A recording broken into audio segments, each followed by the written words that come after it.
ध्रुव का ध्यान ईरा की बातों से हटकर उस शख्स पर गया। अपने सामने खड़े उस शख्स को देखकर ध्रुव के चेहरे का रंग बदलने लगा और उसकी आंखों में खून उतर आया। उस शख्स ने अपने दोनों हाथों में ग्लव्स पहने हुए थे और अपने लंबे बालों की पोनी बना रखी थी। ये वो शख्स था जो ध्रुव का दूर का भाई होने के साथ साथ ध्रुव की शक्तियां कम होने पर उसका हमेशा ही मजाक उड़ाता था। ये सनी ही था जो ईरा के साथ प्रैक्टिस कर रहा था। आज जब ध्रुव अपनी शक्तियों में तीसरे सितारे से चौथे सितारे पर पहुंच गया था, तो वो सनी से मुकाबले के बारे में सोचने लगा। तभी ध्रुव को अपनी अंगूठी में से विदुर की आवाज़ सुनाई दी। रुको, मैं जानता हूं कि तुम उसे पसंद नहीं करते, लेकिन इस वक्त तुम्हें उससे उलझने की ज़रूरत नहीं है। और वैसे भी वो शक्ति का सातवां सितारा भी पार कर चुका है और तुम अभी सिर्फ तीसरे सितारे से आगे बढ़े हो। तो तुम्हारे लिए यही बेहतर होगा कि तुम अभी सनी से दूर रहो। ध्रुव आचार्य विदुर की बातें सुन ही रहा था कि तब तक सनी उसके और नज़दीक आकर खड़ा हो गया। तब ध्रुव के पास में ही खड़ी ईरा ने सनी से कहा, तुम्हारी प्रैक्टिस मेरे साथ चल रही है सनी, ना कि ध्रुव के साथ। तो बेहतर होगा कि तुम उससे दूर ही रहो। इतना कहते हुए ईरा ने अपने दोनों हाथों को फैलाया और हवा में उड़कर सनी को पीछे धकेलने लगी। सनी भी ईरा का सामना करते हुए हवा में पीछे जाने लगा। अगले ही पल दोनों मैदान के बीच में आ गए और एक दूसरे का मुकाबला करने के लिए तैयार हो गए। उन दोनों को ऐसे मुकाबला करता देख ध्रुव को ईरा की फिक्र होने लगी। तभी अंगूठी में से विदुर ने कहा, तुम ईरा की फिक्र मत करो, क्योंकि इस पूरे मैदान में एक अकेली वो ही है जो कि शक्ति के 8वें सितारे को पार कर चुकी है और 9वें सितारे पर है। उस दिन मेकी से उसने मुकाबला इसीलिए नहीं किया क्योंकि वो जड़ी बूटियों को सुरक्षित रखना चाहती थी। ध्रुव ने कहा, मुझे मालूम है। फिर विदुर ने ध्रुव को देखते हुए पूछा, तो फिर इतने परेशान क्यों हो रहे हो? अच्छा, अब समझा। अमृतधारा के लिए पैसों का इंतजाम जो करना है इसलिए परेशान हो। लेकिन तुम तो अपने बाबा की मदद भी नहीं लेना चाहते, ईरा की मदद भी नहीं लेना चाहते, तो कैसे करोगे इंतजाम? ध्रुव इस वक्त विदुर की बात जरूर सुन रहा था, लेकिन उसका पूरा ध्यान मुकाबले पर था। उधर विदुर अब फिक्र करते हुए दोबारा पूछने लगा, मैं तुमसे कुछ पूछ रहा हूं। लेकिन ध्रुव ने कोई जवाब नहीं दिया। उधर मुकाबले में सनी ने तेजी से 10-12 कदमों को आगे बढ़ाते हुए ईरा को पैर पीछे लेने पर मजबूर कर दिया। तब ईरा ने बड़ी सूझबूझ के साथ अपने आप को संभालते हुए खुद को थोड़ा एक तरफ झुकाया, जिससे सनी औंधे मुंह जमीन पर जा गिरा। ईरा ने उसका मजाक उड़ाते हुए कहा, क्यों आया मजा? और कोशिश करनी है। उधर विदुर की छटपटाहट से ध्रुव का अपनी अंगूठी पर ध्यान गया। विदुर ने दोबारा ध्रुव से पूछा, मैं तुमसे पूछ रहा हूं कि तुम पैसों का इंतजाम कैसे करोगे? तब ध्रुव ने एक सटीक जवाब देते हुए कहा, पैसों का इंतजाम करने के लिए मेरे दिमाग में एक तरकीब है। ध्रुव की इस बात पर खुश होते हुए विदुर ने तुरंत पूछा, तो फिर मुझे भी बताओ कि तुम्हारे इस खुराफाती दिमाग में आखिर चल क्या रहा है? ध्रुव ने कहा, बताता हूँ। पहले हम कहीं अच्छी जगह जाकर बैठते हैं और फिर इस मुकाबले को देखते हुए इस बारे में बात करते हैं। इतना कहते हुए ध्रुव मैदान में चल रहे मुकाबले के चारों तरफ अपनी नज़रें दौड़ाने लगा। तभी उसे वहां ऊंचाई पर कुछ खाली सीटें नजर आई। इसके बाद वो साइड से होते हुए उस ओर जाने के लिए आगे बढ़ा। वहीं लोगों की भीड़ में कुछ 4-5 लड़कियों में से एक लड़की ने दूसरी लड़की से कहा, हे काव्या, वो देखो कौन आ रहा है। उसके इतना कहते ही काव्या ने ध्रुव की ओर नजरें घुमाई। उसी वक्त ईरा ने भी सनी से मुकाबला करते करते ये देख लिया कि काव्या ध्रुव को देख रही थी। काव्या वो लड़की थी जिसने ध्रुव की शक्तियों का सितारा गिरने पर उससे दूरी बना ली थी। लेकिन आज ध्रुव की शक्तियां बढ़ने से वो कुछ अलग ही नजर आ रही थी और इसी वजह से काव्या उससे बात करना चाह रही थी। काव्या ने ध्रुव को अपनी ओर आते हुए देखकर खुद से कहा, माना कि मैंने ध्रुव से कई दिनों से बात नहीं की, लेकिन हो सकता है वो मुझसे नाराज ना हो सकता है वो मुझे अभी भी पसंद करता हो। एक बार बात तो करनी ही चाहिए। यही सोचकर काव्या ने जैसे ही अपने कदम आगे बढ़ाए, उसकी दोस्त मिनी ने उसे टोकते हुए कहा, काव्या, तुम्हारे चेहरे का रंग देखकर ऐसा क्यों लग रहा है जैसे तुम ध्रुव से बात करना चाहती हो? अपनी दोस्त की इस बात पर काव्या ने हिचकिचाते हुए कहा, नहीं, वो तो मैं बस वो दिख गया यहाँ तो सोचा बात कर लूँ। लेकिन क्या वो तुझसे बात करेगा? इस बात पर काव्या ने उसे अपने तेवर में कहा, वो मुझसे बात क्यों नहीं करेगा? ओहो, तुम तो ऐसे भोली बन रही हो, जैसे तुम भूल ही गई कि तुमने उसे किस तरह से नज़रअंदाज किया था। मुझे नहीं लगता कि वो अब तुमसे बात करना चाहेगा। तब काव्या ने उसकी बातों को दरकिनार करते हुए अपने उसी तेवर में कहा, ऐसी बात है तो फिर देख लेते हैं। काव्या की इस बात का जवाब देते हुए उसकी दोस्त ने तुरंत कहा, हाँ ठीक है, देखते हैं। काव्या और उसकी दोस्त मिनी आपस में बात कर ही रहे थे कि तब तक ध्रुव मुकाबले को देखते हुए उनके नज़दीक आ गया। मौका मिलते ही काव्या ने अपना एक हाथ उसकी ओर करते हुए उसे पुकारा, ध्रुव, हे ध्रुव। लेकिन ध्रुव इस तरह से आगे बढ़ रहा था जैसे कि उसने कुछ सुना ही ना हो। और ये देखकर काव्या की दोस्त मिनी और वहां बैठी दूसरी लड़कियां उस पर हंसने लगी। उन सभी के हंसते हुए चेहरों की तरफ जैसे ही काव्या ने गुस्से से पलटकर देखा तो सबने हंसना बंद कर दिया। तब तक ध्रुव उसके बहुत ही पास तक आ चुका था। ये देख काव्या ने चिल्लाते हुए कहा, ध्रुव, हे ध्रुव, सुनो, मैं तुमसे बात कर रही हूँ। ध्रुव। इस बार काव्या की आवाज़ ध्रुव ने सुन ली और उसकी नज़रें काव्या से जा मिली। जिसे देखकर काव्या के चेहरे पर एक मुस्कान आ गई। इस बात पर इतराने के लिए काव्या ने जब मुड़कर अपनी सहेलियों की तरफ देखा तो अब सबकी हंसी बंद हो चुकी थी। लेकिन जब काव्या ने पलटकर ध्रुव की ओर देखा तो वो उसके करीब से जा चुका था। जिस तरह से ध्रुव ने काव्या को नज़रअंदाज किया वो पूरी तरह से दंग रह गई थी। उसे यकीन ही नहीं हो रहा था कि ये वही ध्रुव है जो कभी उसके एक इशारे पर रुक जाया करता था। इतना कुछ होने के बाद काव्या ने गुस्से में ज़मीन पर पैर पटकते हुए कहा, इसे तो बाद में देख लूँगी। मैंने आगे बढ़कर इससे थोड़ी सी बात करना क्या चाहा, पता नहीं ये अपने आप को क्या समझने लगा। इतना कहकर काव्या वापस अपनी जगह पर बैठ गई। ध्रुव को भी वो जगह मिल गई जो वो ढूंढ रहा था और वो वहां जाकर बैठ गया। वहीं दूसरी तरफ मैदान में सनी के हमलों से अपने आप को बचाते वक्त ईरा की नज़र ध्रुव पर भी थी। जो ये देख चुकी थी कि ध्रुव ने किस तरह से काव्या को नज़रअंदाज किया था। ईरा के चेहरे की मुस्कान ये साफ जाहिर कर रही थी कि वो ध्रुव के इस फैसले से काफ़ी खुश थी। इसी बीच सनी ईरा के पीछे वार करने के लिए जैसे ही तेजी से आगे बढ़ा, ध्रुव ने ये देख चिल्लाते हुए कहा, ईरा, जरा संभल कर।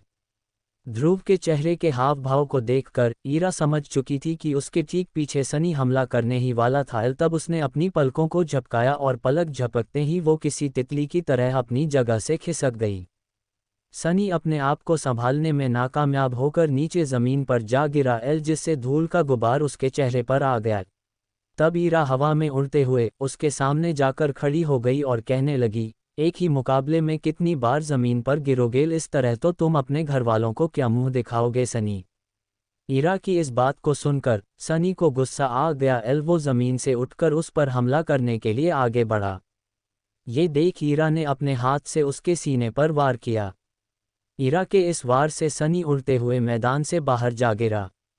ईरा के इस जोरदार हमले से सनी चारों खाने चित हो गया और ये मुकाबला ईरा जीत गई। इस मुकाबले को देख रहे सभी लोग तालियां बजाकर ईरा को जीत की बधाई दे रहे थे। ईरा भी अपने साथ इस जीत की खुशी को समझते हुए ध्रुव के पास जाकर बैठ गई। उधर सनी मुकाबला हारने के बाद ईरा और ध्रुव को साथ देखकर और गुस्सा हो गया। उसने अपने आप से कहा, ध्रुव, कब तक खैर मनाएगा तू? एक बार मुकाबला करने के लिए मेरे सामने मैदान में उतर, फिर देख मैं तेरा क्या हाल करता हूँ। फिर चाहे वो प्रैक्टिस ही क्यों ना हो। खुद से ये बात करते हुए सनी अपने लोगों के साथ जाकर बैठ गया। वही मैदान में प्रैक्टिस के लिए फिर से शौर्य दल के 2 योद्धा मुकाबला करने की प्रैक्टिस करने के लिए उतर गए। इधर जैसे ही सनी अपने दोस्तों के साथ जाकर बैठा, उसने देखा कि उसके साथ के सभी लोग इस वक्त ईरा और ध्रुव को ही देख रहे थे, जो कि हंस हंस कर आपस में बात कर रहे थे। उन दोनों को इस तरह से हंसते हुए देखकर सनी से रहा नहीं गया। उसने गुस्से में खड़े होकर खुद से कहा, ये दोनों शायद मुझ पर हंस रहे हैं। इस ध्रुव को तो अभी ही देखना पड़ेगा। सनी ने जैसे ही अपने कदमों को आगे बढ़ाया, वहीं पर बैठे हुए उसके साथियों में से किसी ने उसे टोकते हुए कहा, जरा ध्यान से सनी, कहीं ऐसा ना हो कि गुस्से में तुम ध्रुव के साथ साथ हीरा को कुछ बुरा भला कह दो। अगर ऐसा गलती से भी हो गया तो तुम्हारे दिल में उसे पाने की जो हसरत है वो अधूरी ही रह जाएगी।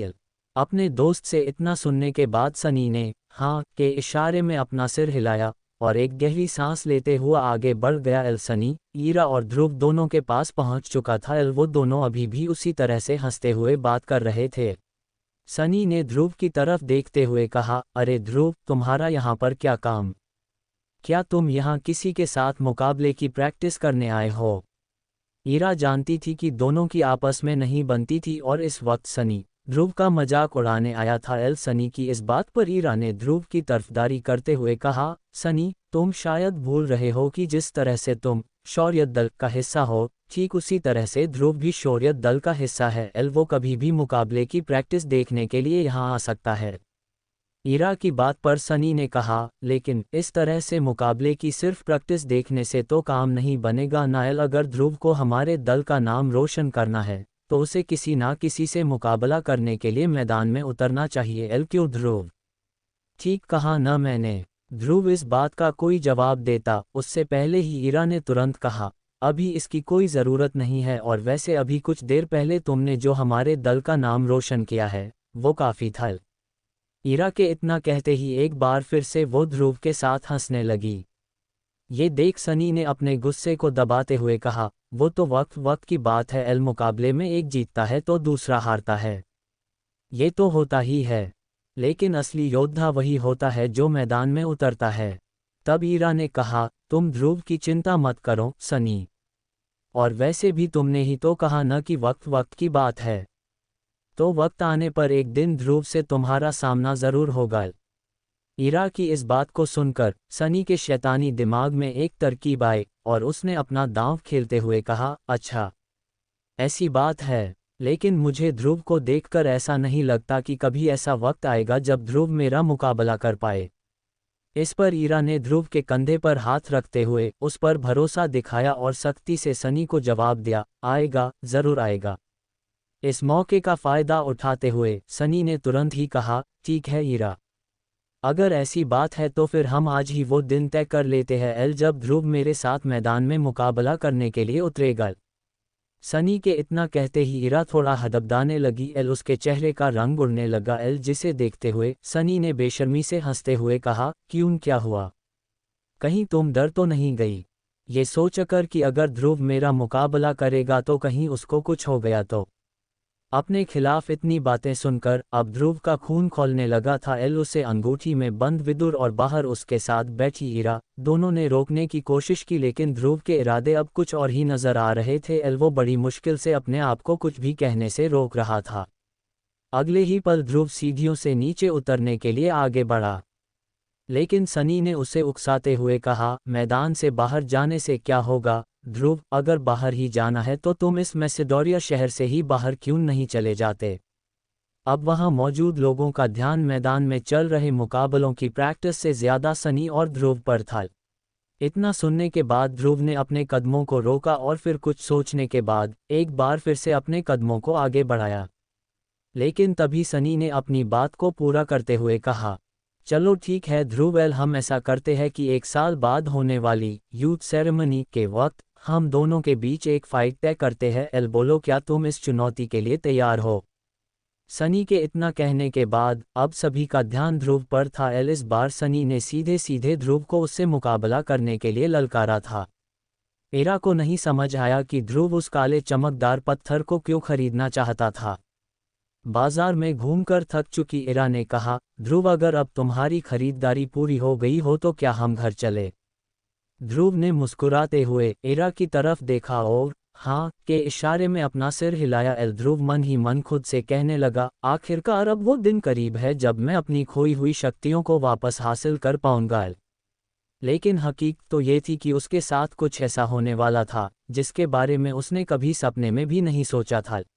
कुछ ही देर में ध्रुव और ईरा शौर्य महल पहुंच गए। एल ईरा के अपने कमरे में जाने के बाद ध्रुव सबसे ऊपर बने अपने कमरे में चला गया। उसने दरवाज़ा बंद करके अपनी अंगूठी की तरफ देखते हुए जोश के साथ कहा, आचार्य देखो, मैं वो सब कुछ लेकर आ गया जो आपने मुझसे लाने को कहा था। ध्रुव के इतना कहते ही उसकी अंगूठी में से एक सफ़ेद रंग की रोशनी तेजी से बाहर निकली। एल जिसके झटके से ध्रुव ज़मीन पर जा गिरा। एल अपने आप को संभालते हुए खड़े होकर उसने कहा, हर बार इस तरह से आना ज़रूरी है क्या? मुझे कुछ हो जाता तो? ध्रुव की इस बात पर विदुर ने हंसकर उसके इर्द गिर्द घूमते हुए कहा, अब जब तक मैं तुम्हारे साथ हूँ मैं तुम्हें कुछ भी नहीं होने दूंगा। इस पर ध्रुव ने थोड़ा बेरुखी से कहा, हाँ हाँ ठीक है एल, वो तो देख ही रहा हूँ एल, पहले तो खुद ही मुझे चोट पहुँचाते हो और फिर खुद ही कहते हो कि मैं तुम्हें कुछ नहीं होने दूंगा एल। फिर अगले ही पल ध्रुव ने अपने बेड के सामने रखी टेबल पर सारा सामान रख दिया और पूरे जोश में कहा, ये देखो, आपने जो जो सामान लाने को बोला था मैं वो सब कुछ लेकर आ गया हूँ एल, अब आप जल्दी से मेरी ट्रेनिंग शुरू कीजिए। अच्छा लग रहा है तुम्हारा ये जोश देखकर, मुझे सचमुच बहुत अच्छा लग रहा है। अगले ही पल विदुर ने ध्रुव को ऑर्डर देते हुए कहा, जाओ जल्दी से एक बड़े से बर्तन में गर्म पानी लेकर आओ। आचार्य के मुंह से ये सुनकर ध्रुव को थोड़ा सा अजीब लगा, लेकिन वो उनकी बात मानते हुए कुछ ही देर में एक बड़े से बर्तन में गर्म पानी लेकर आ गया। विदुर ने बाजार से लाए हुए सामान में से कुछ जड़ी बूटियों को उस गर्म पानी में डाल दिया। उन जड़ी बूटियों के पानी में घुलने से धीरे धीरे पानी का रंग बदलने लगा और तभी अचानक विदुर ने चुटकी बजाई। उनके चुटकी बजाते ही ध्रुव के कमरे में उसके बेड और उसके टेबल के बीच एक कालीन ने जगह ले ली। उस कालीन पर विदुर ध्यान की मुद्रा में बैठ गए और उन्होंने ध्रुव से कहा, मेरा मुंह क्या देख रहे हो, आकर मेरे सामने बैठ जाओ एल।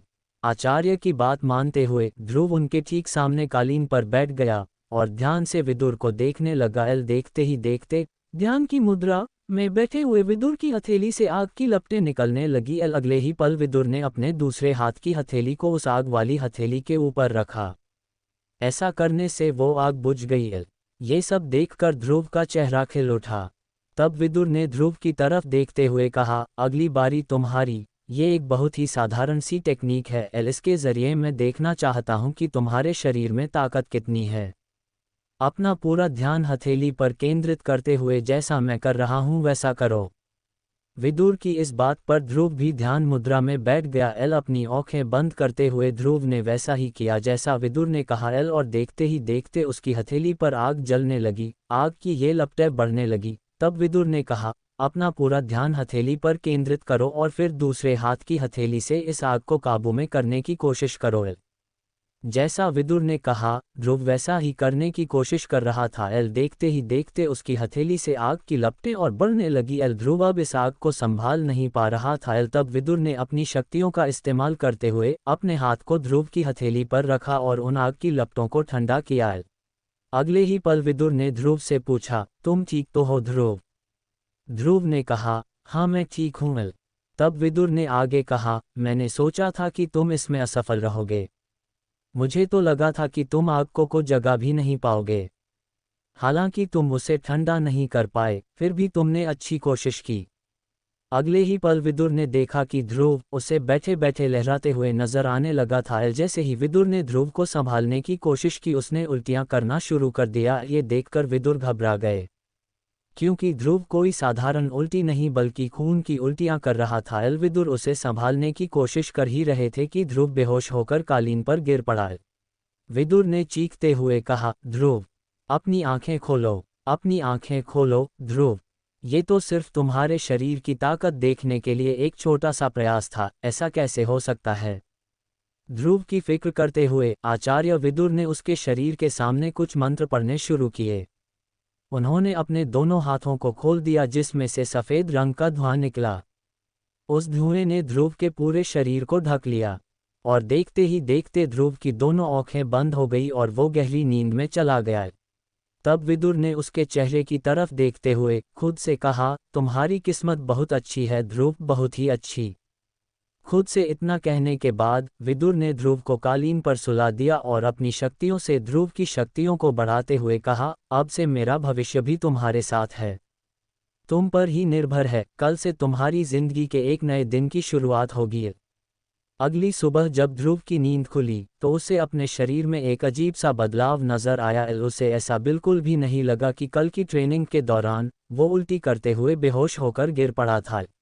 कुछ देर के बाद ध्रुव का ध्यान हरे रंग से भरे हुए पानी के जार पर गया। उस जार को देखकर उसने अपने आप से कहा, अरे ये तो शायद वही है जो कल आचार्य गर्म पानी के से बना रहे थे। कहीं ये अमृतधारा तो नहीं जिसके बारे में आचार्य ने मुझे बताया था?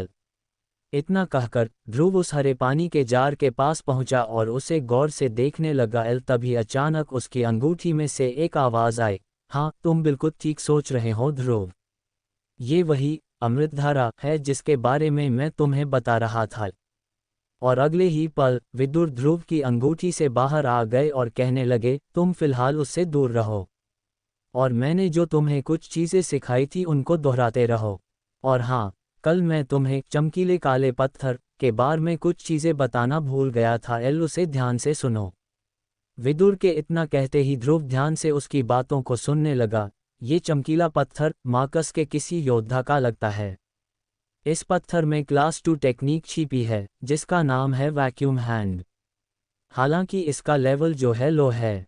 चमकीले पत्थर की एक खासियत जानकर ध्रुव बहुत खुश हो गया।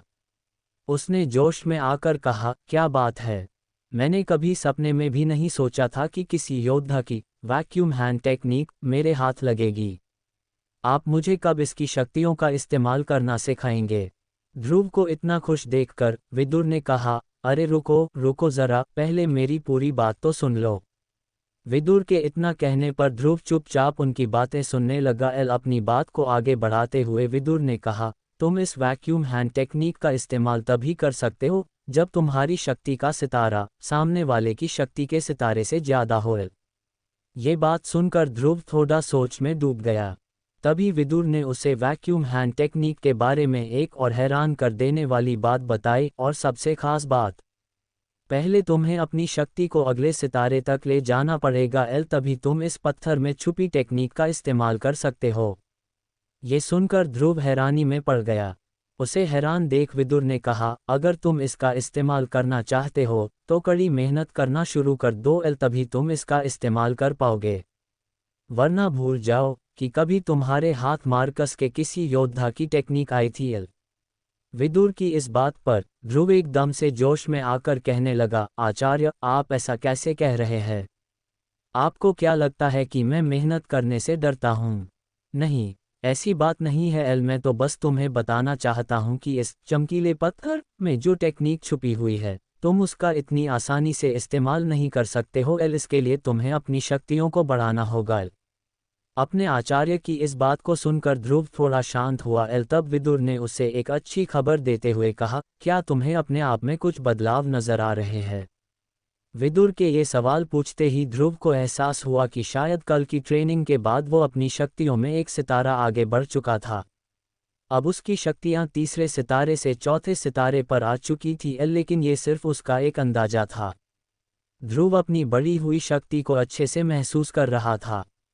वो इस बात की खुशी मनाता उससे पहले ही विदुर ने उसकी मुश्किलें बढ़ाते हुए कहा, मैं तुम्हें एक बात और बता दूं, मैंने जो अमृतधारा बनाई है वो ज़्यादा महीनों तक नहीं चल पाएगी। तुम एक बार फिर से बाजार जाने की तैयारी कर लो। अपने आचार्य की इस बात को सुनकर ध्रुव पूरी तरह से हैरान हो गया। उसने हैरानी के साथ कहा, लेकिन अभी तक तो आपने इसका इस्तेमाल करना भी नहीं सिखाया, और आप कह रहे हैं कि ये बहुत जल्द खत्म भी हो जाएगी।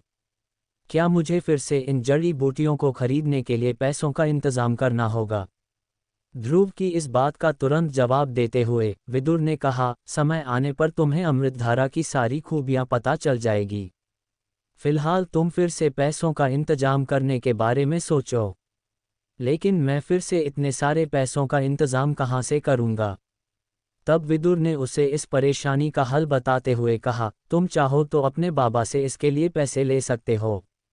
विदुर की इस बात पर ध्रुव ने परेशान होते हुए कहा, नहीं, मैं ऐसा बिल्कुल भी नहीं कर सकता। मैं अपने बाबा को अपनी किसी भी मुसीबत के बारे में नहीं बताना चाहता। मेरी वजह से वो पहले से ही परेशान रहते हैं। ठीक है, कोई बात नहीं। अगर तुम अपने पिता से किसी तरह की मदद नहीं लेना चाहते हो तो एक बार फिर से ईरा से मदद ले लो। विदुर की इस बात पर ध्रुव ने चिढ़ते हुए कहा, आचार्य आप ये कैसी बात कर रहे हैं? अभी तक मैंने इरा को पहले के 1000 सोने के सिक्के ही नहीं लौटाए हैं, और आप है कि एक बार फिर से उससे मदद लेने की बात कर रहे हैं। इस पर विदुर ने बेपरवाह होते हुए कहा, देखो वो तुम्हें देखना है, लेकिन मैं तुम्हें एक बात साफ साफ बता देना चाहता हूँ, तुम जो तीसरे सितारे से चौथे सितारे पर पहुँचे हो ये इस अमृतधारा का ही करिश्मा है एल। जब तुम ट्रेनिंग के बाद बेहोश हो गए थे तो अमृतधारा के पानी में लेट कर ही तुम्हारा शरीर फिर से ठीक हुआ है। उद्धरण चिन्ह। अमृतधारा की ये खासियत सुनकर ध्रुव पूरी तरह से हैरान रह गया था एल। उसके चेहरे पर खुशी की लहर दौड़ने लगी एल। वो अमृतधारा के बारे में कुछ पूछता उससे पहले ही विदुर ने कहा, फिलहाल तुम्हें इसके लिए ज़्यादा खुश होने की ज़रूरत नहीं है एल। तुम बस इतना समझ लो कि अगर तुम्हें अपनी शक्तियों को अगले सितारे तक ले जाना है तो तुम्हें बाजार से उन चीज़ों को फिर से खरीदना पड़ेगा, और इसके लिए तुम्हें कई सोने के सिक्कों की ज़रूरत पड़ेगी। ये बात सुनकर ध्रुव ने थोड़ा परेशान होते हुए कहा, ठीक है, मुझे बार बार एक ही बात मत बताओ, मैं कोई ना कोई रास्ता ज़रूर निकाल लूँगा। इतना कहते हुए ध्रुव अपने कमरे से बाहर निकल गया और इस परेशानी के हल के बारे में सोचने लगा एल। दूसरी ओर विदुर फिर से ध्रुव की अंगूठी में जाकर बैठ गया। शौर्य महल से बाहर निकलते ही ध्रुव को शौर्य दल के ट्रेनिंग ग्राउंड से कुछ आवाज़ें आने लगी एल। उन आवाज़ों से उसे समझ आ गया कि वहां पर दो योद्धाओं के बीच में प्रैक्टिस चल रही थी। ध्रुव ने बिना देर किए अपने कदमों को ट्रेनिंग ग्राउंड की ओर बढ़ा लिया एल। कुछ ही देर में वो ट्रेनिंग ग्राउंड के बड़े से दरवाजे पर पहुंच गया और अपनी आंखों के सामने का नज़ारा देखकर उसने कहा, ओहो, तो ये बात है, आज इरा सनी को मज़ा चखा रही है। ट्रेनिंग ग्राउंड मिसोडोरिया शहर के लोगों से खचाखच भरा हुआ था एल। इस वक्त सनी और ईरा के बीच तगड़ा मुकाबला चल रहा था एल। सनी ध्रुव का बहुत दूर का भाई था। सनी और ध्रुव में ज़्यादा बनती भी नहीं थी। सभी लोग तालियां बजाकर सनी और ईरा का हौसला बढ़ा रहे थे एल। वो दोनों हवा में उड़ते हुए एक दूसरे के वार पर पलटवार कर रहे थे।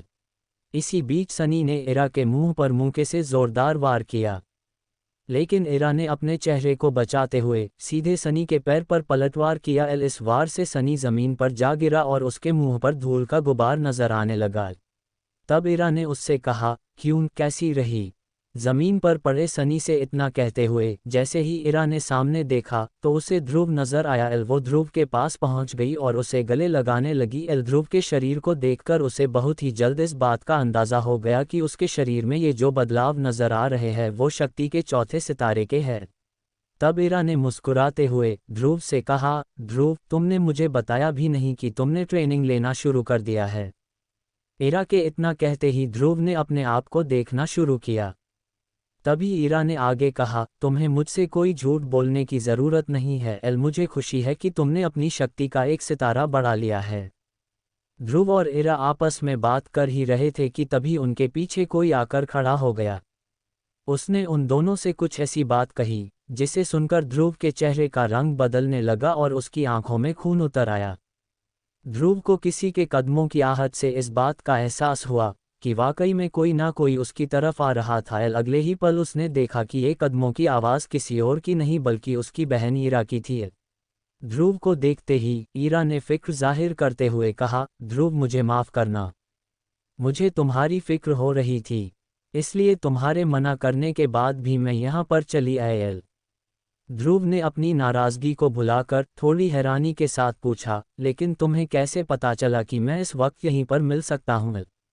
ईरा ने कहा, मैं जानती हूँ ध्रुव कि तुम अपनी माँ से कितना प्यार करते हो, इसीलिए मुझे विश्वास था कि तुम मुझे यहीं मिलोगे।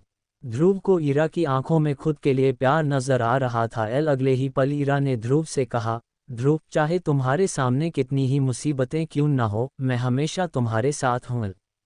ईरा का अपने लिए ये लगाव देखकर ध्रुव के चेहरे पर एक मुस्कुराहट आ गई, लेकिन अगले ही पल ध्रुव को अपनी परेशानी याद आई और उसने ईरा से थोड़ा सा हिचकिचाते हुए पूछा, ईरा, क्या तुम्हारे पास कुछ सोने के सिक्के रखे हुए हैं? ध्रुव के मुंह से ये बात सुनकर ईरा को हैरानी हुई, क्योंकि आज तक उसे कभी भी पैसों की ज़रूरत नहीं पड़ी थी, और पड़ती भी तो उसके पिता अरेंद्र हमेशा उसका ध्यान रखते थे। लेकिन आज अचानक ध्रुव को पैसों की ज़रूरत क्यों पड़ गई? ये सवाल ईरा के मन में चल रहा था। ईरा ध्रुव से कुछ कहती उसके पहले ही ध्रुव ने कहा, मैं बाबा को परेशान नहीं करना चाहता, मेरी वजह से उन्हें पहले ही सबके सामने काफ़ी शर्मिंदा होना पड़ा है। तब ईरा ने ध्रुव को भरोसा दिलाते हुए कहा, क्या 1000 सोने के सिक्के काफ़ी होंगे? ध्रुव ने बिना देर किए तुरंत जवाब दिया, हाँ बिल्कुल, और मैं पूरी कोशिश करूंगा कि ये सिक्के तुम्हें जल्द ही लौटा दूं। शुक्रिया ईरा इस मदद के लिए। ध्रुव की इस बात पर ईरा ने मुस्कुराते हुए कहा, इसकी कोई ज़रूरत नहीं है ध्रुव। इतना कहने के बाद ईरा ने पूछा, क्या मैं जान सकती हूँ कि तुम्हें इतने सोने के सिक्कों की ज़रूरत क्यों पड़ी? क्या खरीदना चाहते हो? क्या मैं भी तुम्हारे साथ बाजार घूमने चल सकती हूँ? ध्रुव इस बारे में ईरा को ना ही साफ साफ मना कर सकता था और ना ही उसे ज़्यादा कुछ बता सकता था एल पर, क्योंकि ईरा उसकी मदद कर रही थी। इसलिए ध्रुव ने हामी भरते हुए कहा, ठीक है एल, कल हम बाजार में साथ खरीदारी करने चलेंगे। इतना कहने के बाद दोनों के चेहरे पर एक मुस्कुराहट आ गई। फिर वो दोनों शौर्य महल की ओर बढ़ने लगे एल, लेकिन वो इस बात से बेखबर थे कि कल बाजार में कोई मुसीबत उनका बेसब्री से इंतज़ार कर रही थी। अगली सुबह ध्रुव और ईरा मैसेडोरिया शहर के बाजार में खरीदारी करने के लिए निकल गए एल। बाजार में कुछ ही देर घूमने के बाद ध्रुव को कुछ अजीब सा लगा एल। उसने गौर किया कि रोज़ के मुकाबले आज का बाजार कुछ अलग नज़र आ रहा था।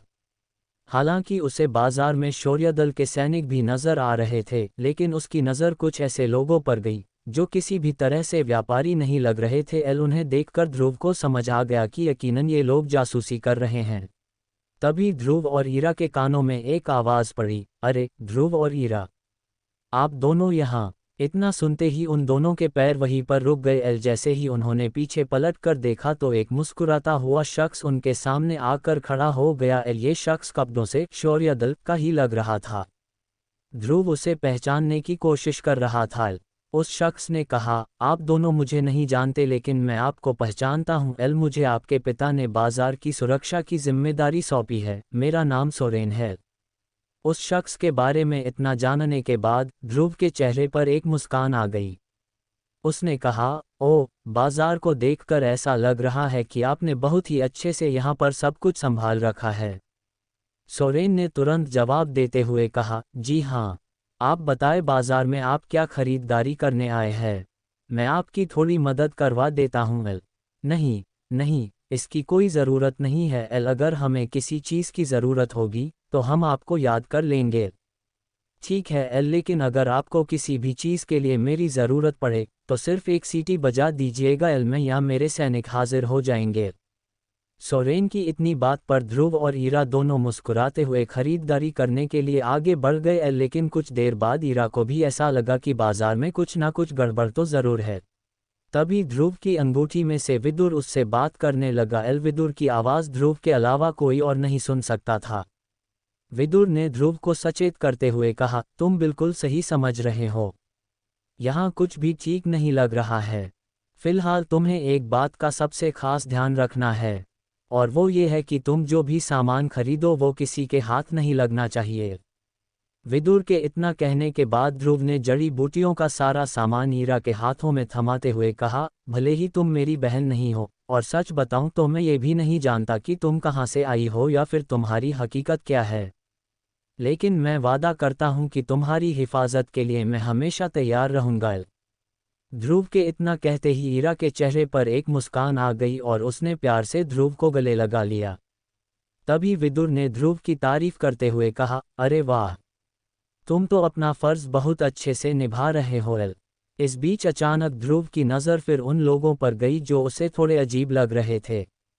उसने ईरा से कहा, ईरा, तुम ये सामान लेकर यहाँ से निकलो, मैं थोड़ी ही देर में तुम्हें बाजार के बाहर मिलूंगा एल। तब तक मैं ये पता लगा कर आता हूँ कि ये कौन लोग हैं और किसकी जासूसी कर रहे हैं।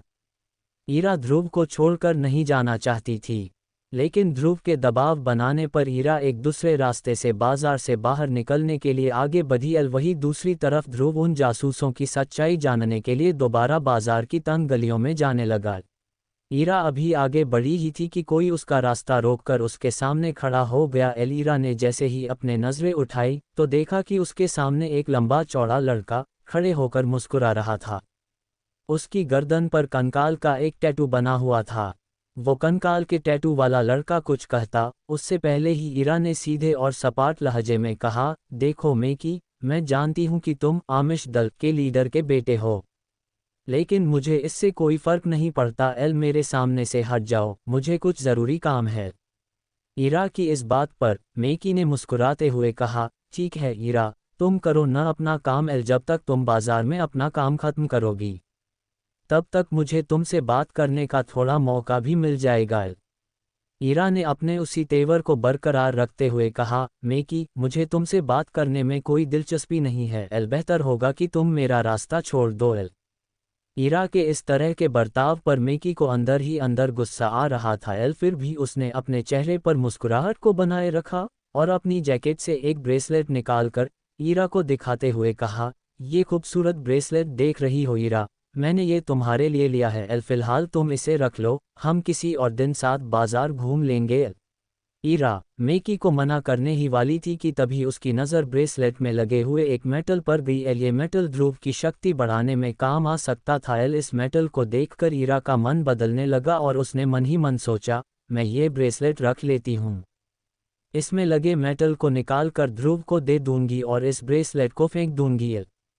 मन ही मन ये सोचते हुए ईरा ब्रेसलेट की तरफ देख रही थी। जिसे देखकर मेकी के चेहरे पर एक शातिर मुस्कान आ गई। ईरा को किसी सोच में डूबा देखकर मेकी ने कहा, ईरा, इसमें इतना सोचने की ज़रूरत नहीं है। शौर्य दल और आमिष दल दोनों ही मेसोडोरिया शहर के सबसे अच्छे दलों में से हैं। हम लोगों में इस तरह के तोहफे देना एक आम बात है।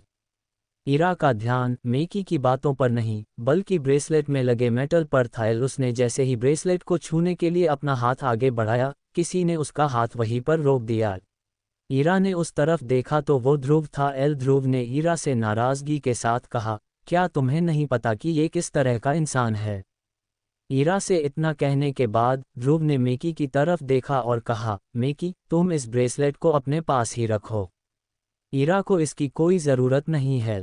ध्रुव के बीच में आ जाने से मेकी का गुस्सा 7वें आसमान पर जा पहुंच गया। लेकिन ईरा भी वहीं पर मौजूद थी, इसलिए मेकी ने अपने चेहरे पर मुस्कान को बनाए रखा। उसने कहा, मैं तो ईरा को तोहफे में सिर्फ ये ब्रेसलेट देना चाहता हूँ, ये इतनी बड़ी बात भी नहीं है। ध्रुव मेकी को बहुत अच्छे से जानता था। उसकी वजह ये थी कि शौर्य दल और आमिष दल के आपस में रिश्ते ठीक नहीं थे। ध्रुव ने बेबाकी से उसे जवाब देते हुए कहा, तुम्हारे लड़कियों के साथ किस तरह के रिश्ते होते हैं ये पूरा मेसोडोरिया शहर जानता है मेकी, तो बेहतर यही होगा कि तुम अपना ये घटिया तरीका किसी और लड़की पर आजमाओ। इतना कहने के बाद ध्रुव ने अपना एक कदम मेकी की ओर बढ़ाया और उसके ठीक सामने तनकर खड़े होते हुए उसकी आंखों में आंखें डालकर कहा, तुम्हारी सेहत के लिए यही बेहतर होगा कि तुम ईरा से हमेशा दूर रहो, समझे? अब मेकी का सब्र टूट रहा था। उसे इस तरह से गुस्से में देखकर आमिष दल के कुछ सैनिकों ने ध्रुव और ईरा को चारों तरफ से घेर लिया। उनकी इस हरकत को देखने के बाद ध्रुव ने हंसते हुए मेकी की ओर देखा और पूरे भरोसे के साथ एक सीटी मारी। ध्रुव की इस सीटी की आवाज़ के साथ ही 15-20 शौर्य दल के सैनिकों ने वहां आकर आमिष दल के सैनिकों को घेर लिया। अब पूरे बाजार का ध्यान सिर्फ उन लोगों पर था। ये देखकर मेकी को समझ आ गया था कि वो अब पूरी तरह से घिर चुका है। इसलिए उसने कहा, मर्द हो तो अपने सैनिकों का सहारा छोड़कर खुद मेरा मुकाबला करने के लिए मैदान में आओ। ध्रुव ने उसकी इस बात का साफ साफ जवाब देते हुए कहा, तो तुम मुझसे यहाँ पर मुकाबला करना चाहते हो और तुम्हारे हिसाब से अगर मैं मर्द हूँ तो तुमसे मुकाबला करूँ? हाँ, अगर मर्द हो तो अकेले मेरा मुकाबला करो। मेकी की इस बात पर ध्रुव ने अपनी चतुराई दिखाते हुए कहा, ठीक है, अगर ऐसी ही बात है तो बताओ तुम्हारी उम्र क्या है? ध्रुव के इस सवाल का मेकी ने कोई जवाब नहीं दिया। तब ध्रुव ने कहा, मेकी, तुम 23 साल के हो और मैं 15, यानी मैं तुमसे उम्र में काफ़ी छोटा हूँ। तो क्या तुम सच में मेरे साथ मुकाबला करना चाहते हो? उद्धरण चिन्ह। ध्रुव के इतना कहते ही वहां मौजूद भीड़ का ध्यान उन दोनों पर चला गया। ध्रुव का इस तरह का बर्ताव देखकर मेकी को थोड़ा अजीब सा लग रहा था।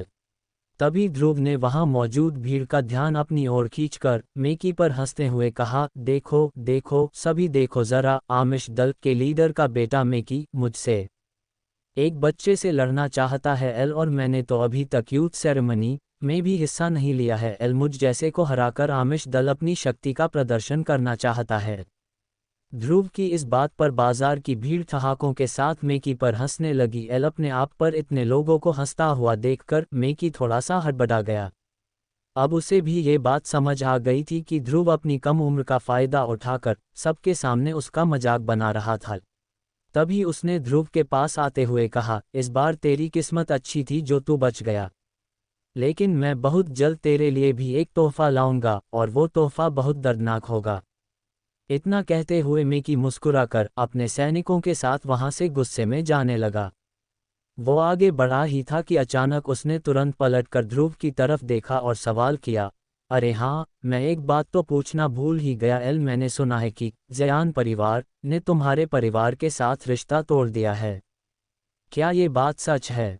ये कहते ही मिकी ध्रुव पर हंसने लगा और फिर दोबारा अपनी बात को आगे बढ़ाते हुए कहने लगा, सच कहूं तो ये अच्छा ही हुआ क्योंकि तुम एक शून्य हो जिसकी जोड़ी शायद लारा के साथ कभी नहीं जमती। मिकी ने लारा की बात को बीच में लाकर एक बार फिर से ध्रुव के जख्मों को कुरेद दिया था। ध्रुव गुस्से में कुछ कर बैठता, इससे पहले ही अंगूठी में से विदुर ने उसे खामोश रहने का इशारा किया और मिकी उस पर हंसते हुए वहां से चला गया। लेकिन अब ध्रुव की आंखें गुस्से से लाल हो रही थी। तभी ईरा ने उसे रोका और समझाते हुए कहा, जाने दो उसे, ध्रुव मिकी एक पागल कुत्ते की तरह है, उसे भौंकने की आदत है। ईरा की बातों को मानकर ध्रुव ने अपने आप को संभाला और खुद से कहा, आमिष दल के लोगों का हमारे इस बाजार में घूमना सही नहीं है इनके बारे में ज़रूर कुछ ना कुछ करना पड़ेगा।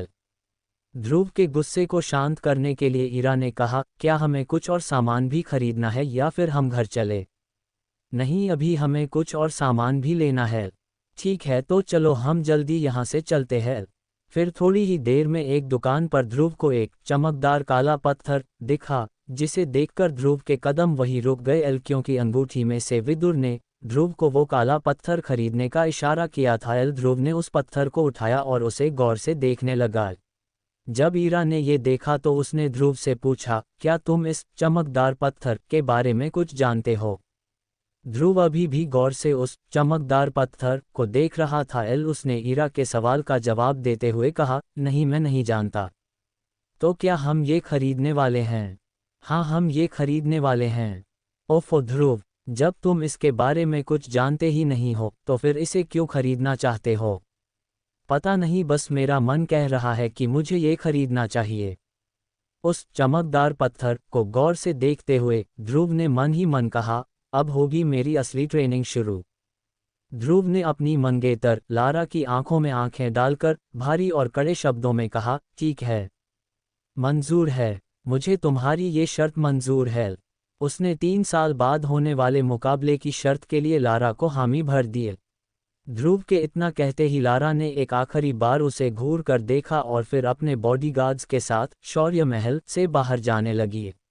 लारा अभी हॉल के बड़े से दरवाजे तक पहुंची ही थी कि उसके कानों में एक लड़की की चेतावनी देती हुई आवाज़ पड़ी, रुक जाओ लारा। जैसे ही लारा ने मुड़कर देखा तो उसे गुलाबी रंग के गाउन में ईरा दिखाई दी। ईरा दिखने में बहुत ही खूबसूरत थी और किसी भी तरह से वो लारा से कम सुंदर नहीं थी। एक जालीदार खिड़की के पास में खड़ी ईरा के चारों तरफ से सूरज की रोशनी अंदर आ रही थी, जिससे ईरा को देखकर ऐसा लग रहा था मानो वो कोई स्वर्ग से आई हुई अप्सरा हो। ईरा ने लारा को देखते हुए कहा, मैं जानती हूँ कि आज तुमने जो कुछ भी किया है तुम्हें उस पर कोई पछतावा नहीं हो रहा होगा, क्योंकि अब तो तुम्हें ध्रुव का सामना करना ही होगा। और हाँ, एक बात और, कभी भी ये मत सोचना कि तुम अंबर दल की लीडर बन गई तो हम लोग डर जाएंगे, क्योंकि शौर्य दल में तुमसे ताकतवर लोग भी मौजूद हैं। ईरा की इस धमकी को लारा ने बड़े ध्यान से सुना, लेकिन वो बिना कुछ कहे वहां से चली गई। योजक चिन्ह। दूसरी तरफ सभी के जाने के बाद ध्रुव ने अपने पिता अरेंद्र से पूरे भरोसे के साथ कहा, बाबा, मैं आपसे वादा करता हूं कि आज से ठीक 3 साल बाद लारा जयान और उसके पूरे खानदान को अपने किए पर पछतावा होगा। अब मैं जयान परिवार के सामने ही लारा को मुकाबले में हराऊंगा। अरेंद्र अपने बेटे ध्रुव को बेबाकी के साथ बात करते देख खुश हो रहे थे क्योंकि पिछले 3 सालों से वो ज़्यादातर चुपचाप ही रहता था। मगर आज उसकी मंगेतर ने यहाँ आकर जो कुछ भी किया उससे उसके अंदर का वही ध्रुव जाग गया जो 3 सालों से सोया हुआ था। लेकिन सच्चाई से मुंह भी नहीं फेरा जा सकता था, और इस वक्त सबसे बड़ी सच्चाई ये थी कि ध्रुव अपनी शक्तियों के तीसरे सितारे पर ही था, जबकि लारा की शक्तियां 9वें सितारे तक पहुंच चुकी थी। इधर शौर्य महल से बाहर निकलकर ध्रुव अभी भी लारा के बारे में सोच रहा था कि किस तरह से लारा ने बातों बातों में उसकी बेइज्जती की थी और कैसे उसने ध्रुव के पिता पर रिश्ते को तोड़ने के लिए दबाव बनाया था। इन बातों के बारे में सोचते हुए ध्रुव तेजी से अपनी मां की ग्रेवयार्ड की तरफ जाने के लिए अपने कदमों को बढ़ा रहा था। ध्रुव को इस तरह से गहरी सोच में आगे बढ़ता देखकर उसकी दोस्त इरा भी उसका पीछा करते हुए बाहर आ गई ताकि वो उसका हौसला बढ़ा सके। लेकिन ध्रुव ने इरा को अपना पीछा करते हुए देखकर कहा, मैं ये चाहता हूं कि मुझे कुछ देर के लिए अकेला छोड़ दो। अपने सबसे अच्छे दोस्त से इतना सुनने के बाद इरा ने ध्रुव को कुछ देर के लिए अकेले ही रहने दिया। कुछ ही देर में ध्रुव शक्ति स्तंभ को देखते हुए अपनी मां के समाधि स्थल पर पहुंच गया। वो अपनी मां की समाधि पर गिरे पेड़ के पत्तों और धूल को साफ करने लगा। उसके बाद अपनी मां को याद करते हुए ध्रुव बातें करने लगा, मां, ऐसा क्यों हो रहा है मेरे साथ, मेरी शक्तियां आखिर क्यों नहीं बढ़ रही है। इस तरह तो मैं 3 साल के बाद भी लारा से मुकाबला नहीं कर पाऊंगा और अगर कर भी लिया तो उसे हराऊंगा कैसे, आखिर कैसे। इतना कहते हुए हताश होकर ध्रुव ने अपना सर मां की समाधि पर रख दिया और अपनी आंखें बंद करते हुए कहा, 3 साल बाद सब कुछ खत्म हो जाएगा मां। अगर मैं अपनी शक्तियों को वापस हासिल नहीं कर सका तो बाबा को पूरे मैसेडोरिया शहर के सामने शर्मिंदा होना पड़ेगा। अपनी मां से बातें करते करते ध्रुव का गला सूख चुका था। उसने अपने आप को संभाला और कहा, अब तो मां, मुझे ऐसा लगता है कि जब मैं आपकी दुनिया में आऊंगा तो आपको अपना चेहरा कैसे दिखाऊंगा, क्योंकि मैंने ऐसा तो कोई काम किया ही नहीं जिससे कि मैं आपका नाम रोशन कर सकूं। क्यों मां, आखिर मेरी शक्तियां क्यों नहीं बढ़ रही हैं। ये कहते हुए ध्रुव ने अपनी मुट्ठी बंद की और जमीन पर जोर जोर से अपना हाथ पीटने लगा। वो लगातार जमीन पर अपना हाथ मार रहा था। कुछ देर बाद थककर उसने कहा, मां, अब तो कोई चमत्कार, कोई करिश्मा ही मुझे मेरी शक्तियां वापस दिला सकता है। तभी उसके कानों में एक आवाज गूंजी, ध्रुव, क्या तुम मुझे सुन पा रहे हो। अपना नाम सुनते ही ध्रुव ने इधर उधर देखा। ध्रुव हैरान हो गया क्योंकि इस वक्त उसकी मां की समाधि पर उसके अलावा कोई भी नहीं था। तभी उसके कानों में दोबारा वही आवाज गूंजी, ध्रुव, ऐसा लगता है कि तुम किसी मुसीबत में हो और तुम्हें थोड़ी मदद की ज़रूरत है। इस बार इस आवाज़ को सुनकर ध्रुव अपनी जगह पर खड़ा हो गया और समाधि के चारों तरफ घूमकर देखने लगा, लेकिन उसे वहां पर कोई भी नज़र नहीं आया। तभी एक बार फिर से उसके कानों में वो आवाज़ सुनाई पड़ी, मुझे इधर उधर ढूंढना बंद करो ध्रुव, मैं तो तुम्हारी अंगूठी में हूँ। इतना सुनते ही उसने अपने सीधे हाथ की एक उंगली में काले पत्थर से बनी एक अंगूठी की तरफ देखा। ये अंगूठी ध्रुव को उसकी मां का दिया हुआ आखिरी तोहफा था। देखते ही देखते ध्रुव की अंगूठी में हलचल शुरू हो गई, जिसे देखकर वो थोड़ा हड़बड़ा गया। उसने अपने उल्टे हाथ से सीधे हाथ को संभालने की कोशिश की जिसमें उसने अंगूठी पहनी हुई थी, लेकिन तभी उसे अचानक एक जोर का झटका लगा जिससे वो जमीन पर जा गिरा। देखते ही देखते उसकी अंगूठी में से एक सफ़ेद रंग का धुआं साए के रूप में बाहर निकला। फिर उस साए ने एक बूढ़े आदमी का रूप ले लिया। अपने सामने ये सब होता देखकर ध्रुव को अपनी आंखों पर यकीन नहीं हो रहा था। ध्रुव ने हड़बड़ाते हुए उस बूढ़े आदमी से पूछा, कौन हो तुम। ध्रुव के ये पूछते ही उस बूढ़े आदमी का सफ़ेद साया उसके चारों तरफ घूमने लगा। उसे देखने के लिए ध्रुव को बार बार इधर से उधर गोल गोल घूमना पड़ रहा था। कभी वो साया ध्रुव के सामने होता तो कभी पलक झपकते ही उसके पीछे चला जाता। ध्रुव ने हड़बड़ाते हुए दोबारा पूछा, कौन हो तुम और तुम मेरी अंगूठी में क्या कर रहे थे। वो साया कुछ देर तक ध्रुव के चारों तरफ घूमने के बाद उसके सवालों का जवाब देने के लिए उसके सामने आकर एक जगह पर रुक गया। मैं कौन हूँ ये जानना तुम्हारे लिए ज़रूरी नहीं है, लेकिन हाँ, मैं तुम्हें किसी तरह की परेशानी नहीं होने दूंगा। इतना कहते हुए वो साया हंसने लगा और फिर उसने अपनी बात को आगे बढ़ाते हुए कहा, मुझे तो तुम्हारा शुक्रिया अदा करना चाहिए। आखिर तुमने पिछले 3 सालों से मुझे अपनी अंगूठी में संभाल कर रखा और देखो, आज मुझे नींद से भी जगा दिया। शुक्रिया ध्रुव, तुम्हारा बहुत बहुत शुक्रिया। तुम्हारे अंदर कुछ अलग ही बात है। मुझे अभी नहीं पता कि वो क्या बात है, लेकिन हाँ, वो बात कुछ अलग ही है। उस साए से इतनी बातें सुनने के बाद ध्रुव ने गुस्सा करते हुए कहा, तो तुम पिछले 3 सालों से मेरी अंगूठी में छिप कर बैठे हो। कहीं तुम्हारी वजह से ही तो मेरी शक्तियां कम नहीं हो रही थी। क्योंकि जब से तुम मेरी अंगूठी में छुप कर बैठे हो, तब से मेरी शक्तियां बढ़ नहीं रही है। ध्रुव की इस बात पर वो साया और ज्यादा हंसने लगा। एल उसे इस तरह से हंसता देखकर ध्रुव ने अपने गुस्से को बरकरार रखते हुए कहा, इसका मतलब मैं सही समझ रहा हूँ एल, तुम्हारी वजह से ही पिछले 3 सालों तक मुझे मैसेडोरिया शहर के लोगों के सामने शर्मिंदा होना पड़ा एल। अभी भी वो साया हंस ही रहा था एल, जिस पर अब ध्रुव को बहुत ज्यादा गुस्सा आने लगा और उसके मासूम से दिखने वाले चेहरे पर अब खतरनाक हाव भाव दिखाई देने लगे एल। वो इस वक्त इतने गुस्से में था कि उसने अपनी माँ की दी हुई आखिरी निशानी की भी परवाह नहीं की एल। ध्रुव ने गुस्से में अपनी अंगूठी को निकाला और उसे दूर चट्टान की ओर फेंक दिया। ध्रुव को इतना परेशान होता देखकर उस साए ने कहा, सुनो ध्रुव, जो होना था वो हो चुका एल, अब इस तरह से तुम्हारे गुस्सा करने से कुछ भी नहीं होगा एल, लेकिन हाँ, अगर तुम मेरा साथ दोगे तो मैं तुम्हारे बहुत काम आ सकता हूँ एल। ये बात ध्रुव को कुछ समझ नहीं आई एल। उसने उस साए से पूछा, आखिर तुम क्या चाहते हो? ध्रुव के इस सवाल का जवाब देने के लिए वो साया फिर से उसके सामने एक जगह पर हवा में रुक गया और कहने लगा, ये हुई ना बात।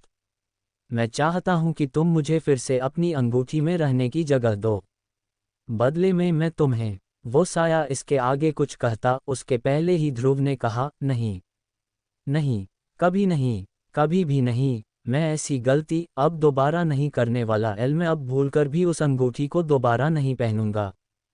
तब उस साए ने अपने हाथ में उस अंगूठी को दिखाकर ध्रुव को समझाते हुए कहा, क्या तुम नहीं चाहते कि लोग तुम्हारी फिर से इज्जत करें? फिर से तुम्हारी शक्तियों का सितारा 3 से 9 तक पहुँचे? क्या तुम नहीं चाहते कि तुम एक बार फिर से एकलव्य कहलाए जाओ? उस साए की इस तरह की बातों ने ध्रुव की धड़कनों को तेज कर दिया, और अब ध्रुव ना चाहते हुए भी उस साए की बातों को सुनना चाहता था। तभी उस साए ने आगे कहा, चलो ध्रुव, मैं मानता हूं कि अंगूठी नहीं पहनने से भी तुम अपनी शक्तियों को वापस हासिल करने लगोगे, लेकिन तुम भी इस बात को अच्छे से समझते हो कि अब तुम्हारे पास ज़्यादा वक्त नहीं है। ध्रुव से ये बात करते हुए अब वो साया फिर से उसके चारों तरफ घूम रहा था एल। उसने ध्रुव से आगे कहा, ध्रुव, तुम 15 साल के हो चुके हो, मतलब कि तुम्हारे पास अब से सिर्फ 1 साल का समय है, और 1 साल में तुम्हारी शक्ति 7वें सितारे तक नहीं पहुंची तो नियम के मुताबिक तुम्हें शौर्य दल और मेसोडोरिया शहर से बाहर निकाल दिया जाएगा। ध्रुव उस साए की बातें सुनकर हैरान हो गया एल। उसने हैरानी के साथ पूछा, लेकिन तुम्हें इन सब के बारे में कैसे पता? मुझे ये कैसे पता, इसके बारे में सोचना छोड़ो और जो मैं कह रहा हूँ उस पर ध्यान दो। अब फिर से ध्रुव उस साए की बातों को ध्यान से सुनने लगा एल। उसने अपनी बात को आगे बढ़ाते हुए कहा, और सबसे बड़ी बात, 3 साल बाद तुम्हें अपनी मंगेतर लारा का भी तो सामना करना है।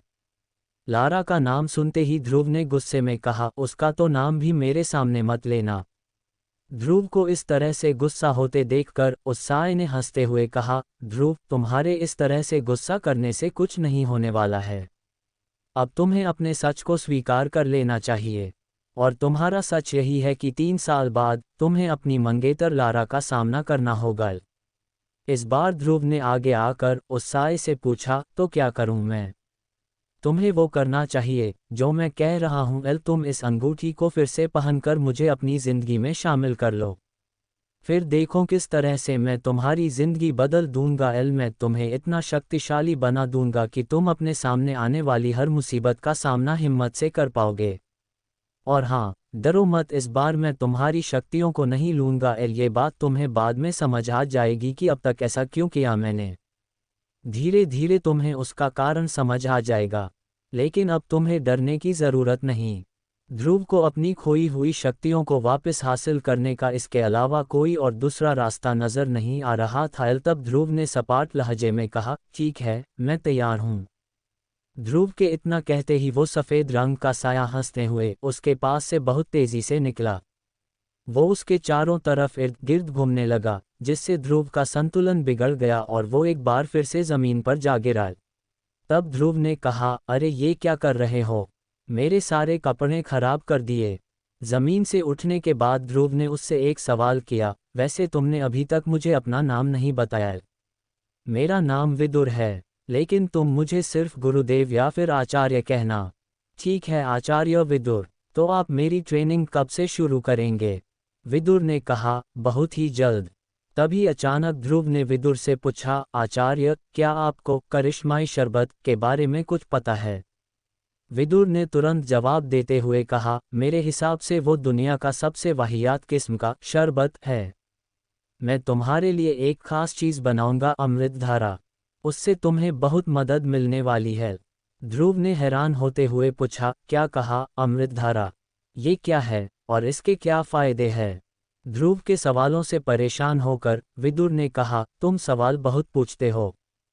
फिलहाल मैं तुम्हें कुछ जड़ी बूटियों लिखकर दे रहा हूँ, उसका इंतजाम करो। जब अमृतधारा बन जाए तो तुम खुद ही देख लेना कि वो क्या चीज़ है, फिर तुम खुद ही बताना मुझे कि अमृतधारा बेहतर है या तुम्हारा वो करिश्माई शरबत। इतना कहते हुए विदुर ने ध्रुव के हाथों में जड़ी बूटियों के नाम लिखकर एक कागज़ थमा दिया। उस कागज़ को पढ़कर ध्रुव के होश उड़ गए। उसने हैरानी के साथ कहा, आचार्य, ये तो बहुत ही महंगी है। इन्हें खरीदने के लिए तो कम से कम 800 सोने के सिक्कों की ज़रूरत होगी, और मेरे पास तो इतने पैसे नहीं है। ध्रुव की इस बात पर विदुर ने सपाट लहजे में कहा, ये तुम्हारी परेशानी है कि तुम इतने सोने के सिक्कों का इंतजाम कैसे करोगे। अभी तो मैंने तुमसे सबसे कम कीमत वाली चीज़ें लाने को कहा है, और तुम अभी से मुझे अपनी परेशानियां बताने लगे। 800 सोने के सिक्कों का इंतजाम कैसे होगा ये तुम जानो। जब तुम्हें पता चलेगा ना कि मेरे अमृतधारा की मार्कस में क्या कीमत है तो तुम्हारे होश उड़ जाएंगे। फिर तुम्हें समझ आएगा कि तुम्हारे हाथ कौन सा खजाना लगा है। ये बात चल ही रही थी कि ध्रुव को ऐसा लगा कि कोई उनकी ओर आ रहा है। इस आहट को सुन विदुर ने जल्दबाजी में कहा, मैं अंगूठी में वापस जा रहा हूँ। तुम इस अंगूठी को पहन लेना और हाँ, किसी को भी मेरे बारे में मत बताना, समझे? इतना कहते हुए विदुर ध्रुव की अंगूठी में जाकर गायब हो गए। मार्कस पृथ्वी से अलग एक ऐसी खूबसूरत दुनिया, जहां के लोगों के पास जादू तो नहीं लेकिन उससे भी बढ़कर शक्तियों का खजाना था, जिसके जरिए यहां हर कोई मार्कस पर अपनी हुकूमत चाहता था। यहां जो सबसे शक्तिशाली होता था वो कानून बनाता था और कमजोरों को उस कानून को मानना पड़ता था। मार्कस के सबसे जाने माने साम्राज्यों में से एक था ओहान साम्राज्य, और ओहान साम्राज्य का एक बड़ा खास शहर था मेसिडोरिया शहर। मेसोडोरिया शहर के एक खुले से मैदान में आज सैकड़ों लोगों की भीड़ जमा थी। ये सभी शक्ति स्तंभ के जरिए अपनी अपनी शक्तियों के सितारों को परखना चाहते थे। इस स्तंभ पर 9 सितारे थे जिन्हें पाकर ही आप शक्तियों के अगले रैंक पर जा सकते थे। ध्रुव 3 साल पहले शक्ति स्तंभ पर 9वें सितारे को पा चुका था, लेकिन अचानक उसकी शक्तियां तीसरे सितारे पर आकर रुक गई। और तभी से ध्रुव वापस से 9वें सितारे को पाने के लिए मेहनत कर रहा था। अपनी इसी शक्ति के सितारे को परखने के लिए ध्रुव सैकड़ों लोगों की भीड़ में खड़े होकर अपनी बारी का इंतजार कर रहा था। अपने दोनों हाथों की मुट्ठी को बंद कर ध्रुव ने खुद को भरोसा दिलाते हुए कहा, इस साल मैंने जी तोड़ मेहनत की है। इस बार मेरी शक्तियां जरूर 9वें सितारे तक फिर से पहुंचेगी, जरूर पहुंचेगी। आज मैं शून्य रैंक से आगे बढ़कर एकलव्य बन के रहूंगा। तभी एक घोषणा सभी के कानों में गूंजी, और अब अपनी शक्तियों को परखने वाले अगले शख्स का नाम है ध्रुव। जैसे ही ध्रुव का नाम पुकारा गया, वो लोगों की भीड़ से निकलकर बाहर आया और अपने कदमों को धीरे धीरे बढ़ाते हुए ऊंचाई पर रखे एक बड़े से पथरीले स्तंभ की ओर बढ़ने लगा, जिसका नाम था शक्ति स्तंभ। शक्ति स्तंभ के ठीक सामने पहुंचने के बाद ध्रुव के जहन में कई बातें चल रही थी। ध्रुव जब सिर्फ 4 साल का था तब से उसने प्रैक्टिस करना शुरू कर दिया था, और 10 साल की उम्र तक तो वो 9वें सितारे तक पहुंच गया था। फिर 11 की उम्र में वो शून्य रैंक से एकलव्य रैंक पर आ गया था। शौर्य दल के 100 साल के इतिहास में ये पहली बार था जब एक 11 साल का बच्चा एकलव्य बन गया हो। लेकिन उसके बाद कुछ ऐसा हुआ कि अचानक ये एकलव्य एक बार फिर से शून्य रैंक पर आ गया। यही सब सोचते हुए ध्रुव ने अपनी दाहिने हाथ की हथेली को शक्ति स्तंभ पर रखने के लिए आगे बढ़ाया। फिर उसने आंखें बंद करते हुए अपनी हथेली को शक्ति स्तंभ पर बने शक्ति चक्र पर रखा। कुछ देर के सन्नाटे के बाद ध्रुव के कानों में एक आवाज गूंजी, तीसरा सितारा, शक्ति और भी कम। इस बार भी ध्रुव का सबसे निराशाजनक प्रदर्शन। ये आवाज जैसे ही ध्रुव के कानों में पड़ी उसके पैरों तले जमीन सरक गई। उसे अपने कानों पर यकीन नहीं हो रहा था। जैसे ही उसने अपनी आंखें खोली, शक्ति स्तंभ पर गड़े हुए 2 शब्दों, तीसरा सितारा, ने उसके सपनों को चकनाचूर कर दिया। उसे बिल्कुल भी समझ नहीं आ रहा था कि आखिर ऐसा कैसे हो सकता था। इस बार तो उसने हर बार से ज्यादा मेहनत की थी। शक्ति स्तंभ के सामने खड़े ध्रुव ने अपने आप से हड़बड़ाते हुए कहा, नहीं, नहीं, ऐसा नहीं हो सकता, ऐसा बिल्कुल भी नहीं हो सकता। खुद से नाराज ध्रुव ने दोबारा 2 से 3 बार अपनी हथेली को शक्ति स्तंभ पर रखकर देखा, लेकिन हर बार उसे अपनी आंखों के सामने वही सितारा दिखाई दे रहे था जिसने पिछले 3 सालों से उसकी रातों की नींद छीन रखी थी। उधर मैदान में खड़े सैकड़ों लोगों की भीड़ में से किसी ने चिल्लाते हुए कहा, ए शून्य रैंक, चल अब नीचे आ जा। अगर बार बार शक्ति स्तंभ पर हाथ रखने से शक्तियों का सितारा बढ़ जाता तो तू पिछले 3 सालों से तीसरे सितारे पर नहीं होता। उसके इतना कहते ही कई लोगों ने जोर के ठहाकों के साथ ध्रुव पर हंसना शुरू कर दिया। ये हंसी के ठहाके पूरे मैदान में गूंजते हुए ध्रुव के कानों में तीर की तरह चुभ रहे थे। ध्रुव ने वहां से निकलने के लिए अपने कदमों को आगे बढ़ाना शुरू किया, लेकिन अब उसके कानों में उन सभी के हंसी के ठहाकों के साथ कई ताने भी सुनाई देना शुरू हो गए। क्यों भाई, एक बार फिर से ध्रुव ने साबित कर ही दिया कि वो पिछले 3 सालों से शून्य था, शून्य है और आगे भी शून्य ही रहेगा। गलती से ही हीरो बन गया था ये छोटी सी उम्र में। हाँ भाई, बिल्कुल सही कहा, और मेरे हिसाब से अब इस शून्य की कीमत हमारे शौर्य दल में किसी कचरे से कम नहीं है। बात तो तुम्हारी भी सही है, लेकिन हमारी मजबूरी भी तो देखो। हमारे शौर्य दल के जांबाज लीडर अरेंद्र उसके पिता है एल, अगर ऐसा नहीं होता तो हम लोगों ने इसे कब का मेसोडोरिया से बाहर फेंक दिया होता। लोगों के मुंह से निकलते ताने ध्रुव के दिल में बेचैनी और घबराहट पैदा कर रहे थे। ये घबराहट अब उसके चेहरे पर भी साफ साफ नजर आ रही थी, जिसे वहीं पर मौजूद उसकी सबसे अच्छी दोस्त ईरा भी भांप चुकी थी। ईरा भीड़ में से निकलते हुए बाहर आए और उसने ध्रुव के कंधे पर अपना हाथ रखा। अगले ही पल उन दोनों की नजरें आपस में मिली, जिससे ध्रुव की बेचैनी थोड़ी कम हुई। कुछ ही देर में वो दोनों साथ साथ कदम बढ़ाते हुए मैदान से बाहर निकल के जाने लगे। ध्रुव अपने घर शौर्य महल की तरफ बढ़ रहा था। तभी ईरा ने उदास दिख रहे ध्रुव का हौसला बढ़ाते हुए कहा, ध्रुव, तुम्हें उन लोगों की बातों से परेशान नहीं होना चाहिए।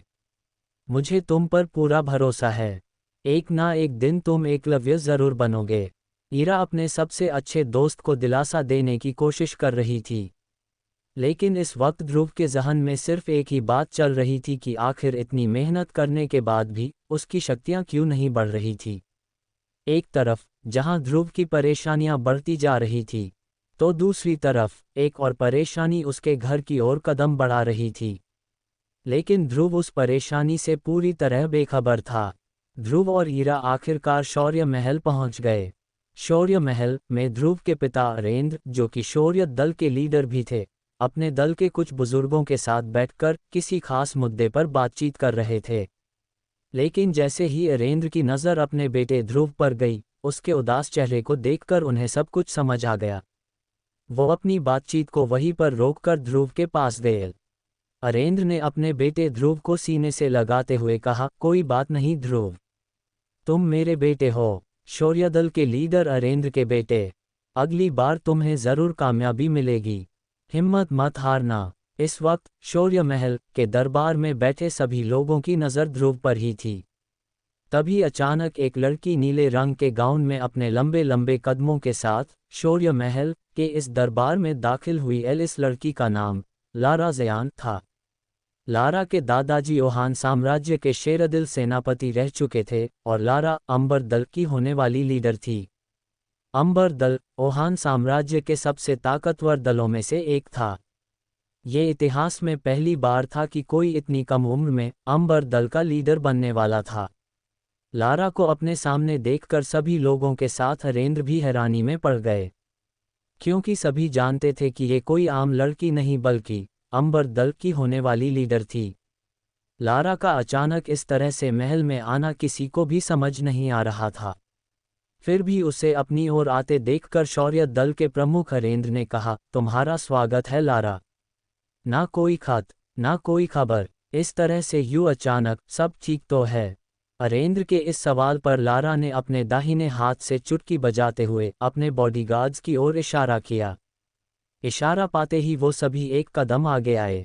वो बॉडीगार्ड्स एक बड़े से हरे रंग के बॉक्स को पकड़े हुए थे। बॉक्स की तरफ देखते हुए लारा ने अपनी तीखी और तेज आवाज में कहा, मुझे पता चला है कि ध्रुव इस साल भी अपनी शक्तियों को नहीं बढ़ा पाया। इसलिए मैं ध्रुव के लिए एक खास चीज लेकर आई हूँ। इसे पीने से उसे अपनी खोई हुई शक्तियाँ एक बार फिर से मिल जाएगी। अरेंद्र ने ध्रुव की ओर देखकर दोबारा लारा को देखते हुए कहा, लेकिन लारा, हम तुमसे कोई तोहफा नहीं ले सकते। और वैसे भी तुम कुछ ही दिनों में हमारे परिवार का हिस्सा बनने वाली हो।